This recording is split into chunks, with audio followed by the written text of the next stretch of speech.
मैं भी बात कर रहा था, लोग कहते हैं कि मैं हिंदू धर्म में पैदा हुआ लेकिन हिंदू रहकर मरूंगा नहीं। यहाँ सामाजिक आंदोलन के राजनीतिक और धार्मिक क्रांति नहीं हो सकती।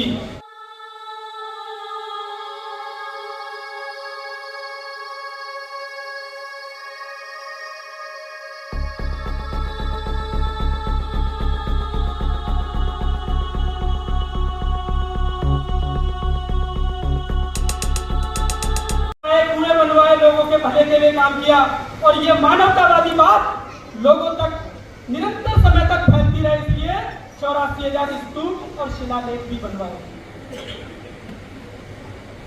उसके बाद बुद्ध के बाद जब हम बात करते हैं 2500 वर्ष बाद फिर एक व्यक्ति हमारे बीच में आया जिनकी मैं भी बात कर रहा था। लोग कहते हैं कि मैं हिंदू धर्म में पैदा हुआ लेकिन हिंदू रहकर मरूंगा नहीं।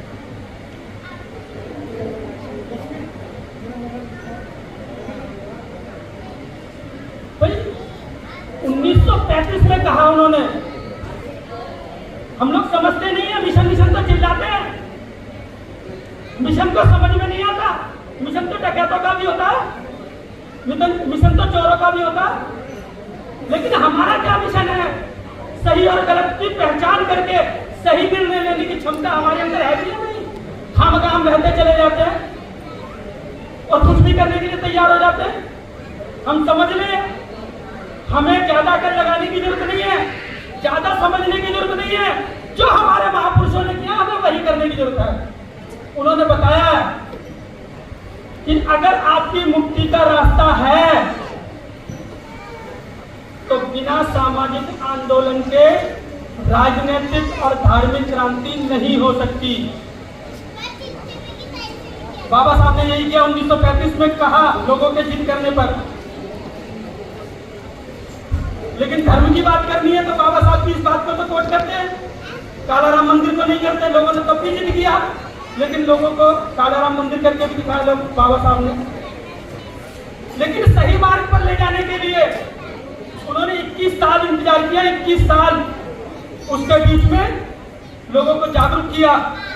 26 जनवरी 1950 को इस देश का संविधान लिखकर सबको समान बनाया। और जो बुद्ध धर्म में त्रिशरण पंचशील या जो भी शिक्षाएं थी सब संविधान में दे दी। अगर आप उनको नहीं मानेंगे, चाहे आप किसी भी धर्म के मानने वाले हो, किसी भी जाति के हो, किसी भी देश के हो, अगर आप भारत में आएंगे तो आपको उन त्रिशरण और पंचशील का पालन करना पड़ेगा, नहीं तो भारतीय संविधान की बहुत सारी धाराएं आपके ऊपर लग जाएंगी और आपको जेल हो जाएगी।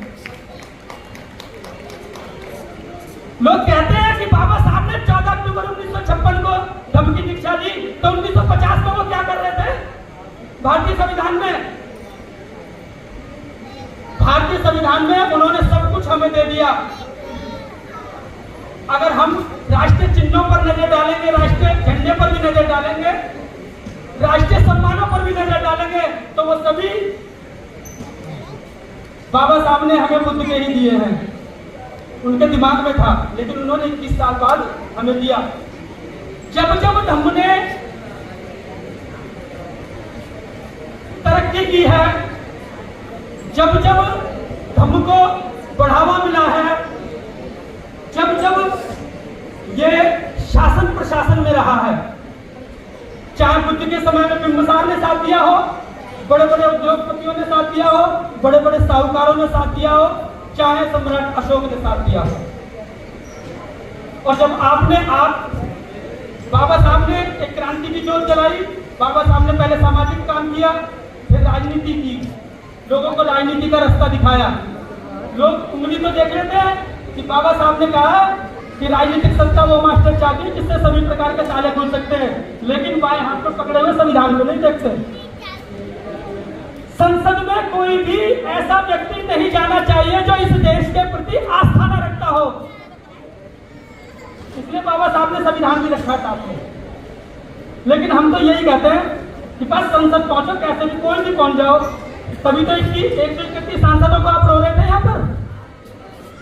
यहाँ पर 131 सांसदों को इसीलिए रो रहे थे। 1400 विधायक भी हैं और पता नहीं कितने निगम पार्षद हैं, वो आएंगे आपके बीच में, लेकिन सही फैसला आप नहीं करते। देखिए, समझ लीजिए जब बुद्ध के समय में भी, बाबा साहब के समय में भी और वर्तमान में भी इस देश के अंदर दो विचारधाराएं काम कर रही हैं। एक वो जो आपके ऊपर अंकुश लगाकर आपको गुलाम बनाकर शासन करना चाहती है, और एक विचारधारा वो है जो समता मैत्री भाईचारे पर चलकर आपको आपके हक अधिकार और सम्मान देना चाहती है। ये तो आपको क्या करना है, आपके अंदर जांचने की परख होनी चाहिए। हम बड़े नारे लगाते हैं, बाबा साहब के वंशज हैं, बुद्ध के वंशज हैं, लेकिन हम उन लोगों को समझ नहीं पाते, चुन भी नहीं पाते कि कौन हमारा हितैषी है और कौन हमारा दुश्मन है, और फिर रोते रहते हैं। हमारे महापुरुषों ने हमें देने वाला बनाया, लेकिन हम मांगने निकल पड़ते हैं। चलो कहीं प्रदर्शन कर लेते हैं, चलो वहां पर ये मांगने निकल लेते। बहुत सारी बातें भी चल रही थी कि हमारी जो समस्याएं हैं उनका समाधान होना चाहिए। आपकी समस्याओं का समाधान तो आपका व्यक्ति ही कर सकता है, क्योंकि जिसके ना फटी विवाही वो का जाना पीर पर आई, और दूसरा क्यों करेगा। आपने नहीं समझा इस बात को। अभी रो रहे थे हम आरएसएस को, आरएसएस ने समझ लिया। पहले उन्होंने सामाजिक काम किया, फिर अपने शासन बना लिया, आज सत्ता में है और आपको राम मंदिर भी बना लेंगे। आपको समझ में नहीं आती अपने महापुरुषों की बातें, दुश्मनों को आती है। आप दुश्मनों को कोसते ही जाते हैं। आपने थोड़ी सी अकलमंदी की थी, आपने अपना शासन प्रशासन में भागीदारी ले ली। मान्यवर कांचीराम साहब की बात मानकर तो पूरा उत्तर प्रदेश बौद्ध में हो गया, किसी के आगे मांगने की जरूरत नहीं पड़ी और आपको सब कुछ मिल गया। लेकिन उसमें भी लोग अपनी दलाली ढूंढने के लिए कोसते हुए, गालियां देते हुए मिल जाएंगे। आने वाले समय में भी हम रो रहे हैं कि संविधान खतरे में है। संविधान कैसे बचा लोगे? अभी आप रो रहे थे कि आपको अधिकार नहीं मिल रहे, कुछ सुविधाएं नहीं मिल रही, आप दूसरों के पास भागते रहते हैं। आपको आपका संविधान और आपके हक अधिकार और आपके बच्चों का मान सम्मान, स्वाभिमान और रोजगार तभी मिलेगा जब आप लोग अपनी विचारधारा के व्यक्तियों की शासन प्रशासन में भागीदारी रखवाएंगे। ये राजनीतिक मंच नहीं है, इसलिए मैं राजनीतिक बात नहीं करना चाहता, और धार्मिक मंच भी नहीं है, इसलिए मैं धर्म को उपदेश देना नहीं चाहता। एक मेरे दो बेटे हैं और एक मैं हूं, हम तीनों केंद्रीय शिक्षक और पौधाचार्य हैं। बहुत सारे लोग यहाँ पर बैठे हैं, भिक्षु भी बैठे हैं जिनको मैंने पढ़ाया है शिविरों में। धर्म को धर्म के तरीके से चलाइए। धर्म हमारा तभी तरक्की करता है और तभी सुरक्षित रहता है जब शासन प्रशासन में हमारे लोग बैठे होते हैं। अशोक जैसे, बिंबिसार जैसे, चाहे उत्तर प्रदेश जैसे, मांगने की जरूरत नहीं पड़ी, हमें अपने आप मिल गया। समझना हमें है। बाबा साहब ने ऐसे ही नहीं कहते ना, मुझे मेरे पढ़े लिखे लोगों ने धोखा दिया। या तो बाबा की मान लो या अपनी मान लो। हम अपने अनुसार मिशन चलाना चाहते हैं, अपने महापुरुषों के अनुसार नहीं। बदलाव की, सुधार की जरूरत हमें है। हम भटक रहे हैं, पता नहीं किस मुकाबले में। एक छोटी सी बात से कहकर अपनी बात आगे बढ़ाता हूं। यहाँ पर बड़े गीत और शेर शायरी हो रही थी, चलो मैं भी एक सुनाता हूं कि बड़े शौक से सुन रहा था जमाना, हम ही सो गए थे दास्तां कहते कहते। पूरा विश्व आपको विश्व गुरु मानता था, पूरा विश्व आपकी नजर आपकी ओर देखता था और आज भी देख रहा है। लेकिन हम ही मक्कार है, हम ही कहीं ना कहीं बहक जाते हैं, कहीं और किसी न किसी के पीछे लग जाते हैं। इतिहास खुद जवाब है, उस पर जवाब नहीं होते, और मिट्टी की कोख में उतरे बिना गुलाब नहीं होते। तिल करके खुद को जलाना पड़ता है, मुट्ठियां बांध लेने से इनकलाब नहीं होते। हर कोई निकल पड़ता है, दुहाई तो इन महापुरुषों की देता है, लेकिन सौदेबाजी किसी और के साथ करता है। हम पहचानते नहीं उन लोगों को, हम समझते भी नहीं है। न हम धर्म को समझ पा रहे हैं, न राजनीति को समझ पा रहे हैं, न सामाजिक को समझ पा रहे हैं। रोजाना हमारी बहन बेटियों के साथ बदतमीजी होती है, तुम्हारे सिर पर मुंह पर थूक दिया जाता है, मुंह दिया जाता है, समझ नहीं पा रहे। किसी को मुंह रखने पे मार दिया जाता है, किसी को किसी तरीके से मार दिया जाता है, और हम सोचते हैं हम बहुत बड़े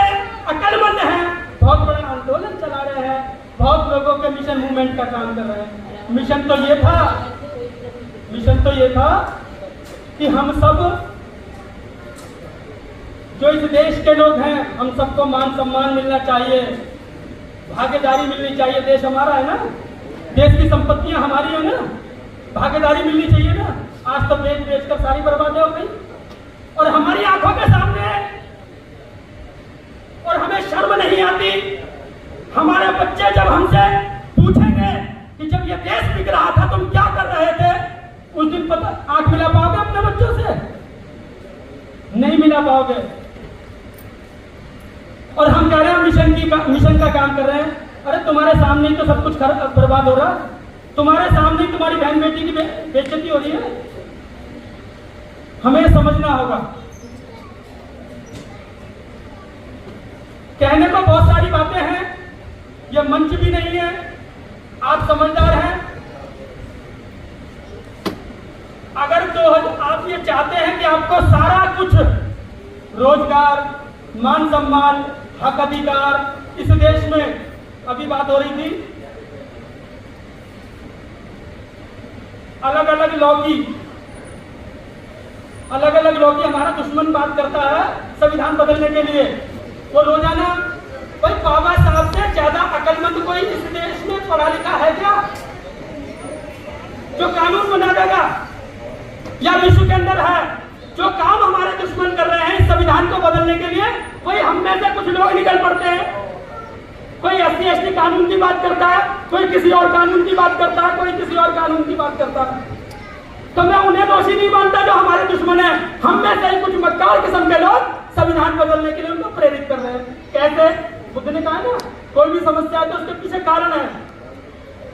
कैसे प्रेरित कर रहे हैं? 26 जनवरी 1950 को बाबा साहब ने इस देश में भारत का संविधान दिया। उससे पहले बुद्ध के अनुसार सब चीजें दे दी और 14 अक्टूबर 1956 को लोगों को समझ में नहीं आया था ना, तो कुछ बाबा साहब प्रैक्टिकल कर देते थे, जैसे बुद्ध करते थे अपने समय में। कोई भी बात अपने ऊपर न लेकर उदाहरण से समझाते थे। हमारे महापुरुषों ने यही काम किया। और बीच में कबीरदास, रविदास, तुकाराम, नानक वगैरह सबने यही काम किया, बस हमने समझा नहीं, क्योंकि हम अपनी बुद्धि लगा देते हैं। लगाने की जरूरत नहीं है, जैसे महापुरुषों ने कहा वैसे समझ लो। बाबा साहब ने 26 जनवरी 1950 को इस देश को आपको संविधान के अनुसार कानूनन बौद्ध में बना दिया। और वो समझाने के लिए कुछ लोगों को नहीं समझ में आया तो 14 अक्टूबर 1956 को धम्म दीक्षा लेकर बता दिया।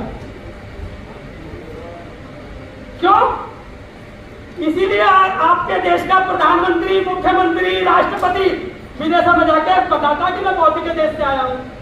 लेकिन आप लोग लगे हुए हैं लोगों को ये बताने के लिए बौद्ध राष्ट्र नहीं है, बौद्ध में हम बनाएंगे। अपने घर का खाना तो तुम पे बनता नहीं, बौद्ध में बनाओगे। ये बौद्ध में है, हमारे दुश्मन को पता है, इसीलिए वो इसे बौद्ध में नहीं रहने देना चाहता, हिंदू राष्ट्र बनाना चाहता है। समझ लेना सीधे सीधे शब्दों में, ये बौद्ध राष्ट्र है। इसीलिए लोग तिरंगा तिरंगा चिल्लाते हैं। तिरंगा नहीं, चौरंगा है वो। जब तक उसमें चक्र नहीं होता वो राष्ट्रीय झंडा नहीं बनता, किसी और का झंडा तो रह जाता है। जब तक अशोक चिन्ह किसी के माथे पर नहीं लगता, चाहे वो सिपाही हो, चाहे वो जज हो, तब तक वो कानूनी अधिकारी नहीं होता। और अगर हम राष्ट्रीय चिन्हों पर जाएंगे, किसी देश का राष्ट्रीय फल क्या है, राष्ट्रीय पक्षी क्या है, राष्ट्रीय पशु क्या है, तो आपको सब समझ में जाएगा, सब बौद्धों के हैं। लेकिन हम लगे हुए हैं, हम चिल्लाते हैं हम इस देश को बौद्ध में बनाएंगे, तो वो कहने लगे हम हिंदू राष्ट्र बनाएंगे। भाई आप चिंगारी नहीं डालेंगे तो आग नहीं लगेगी। ये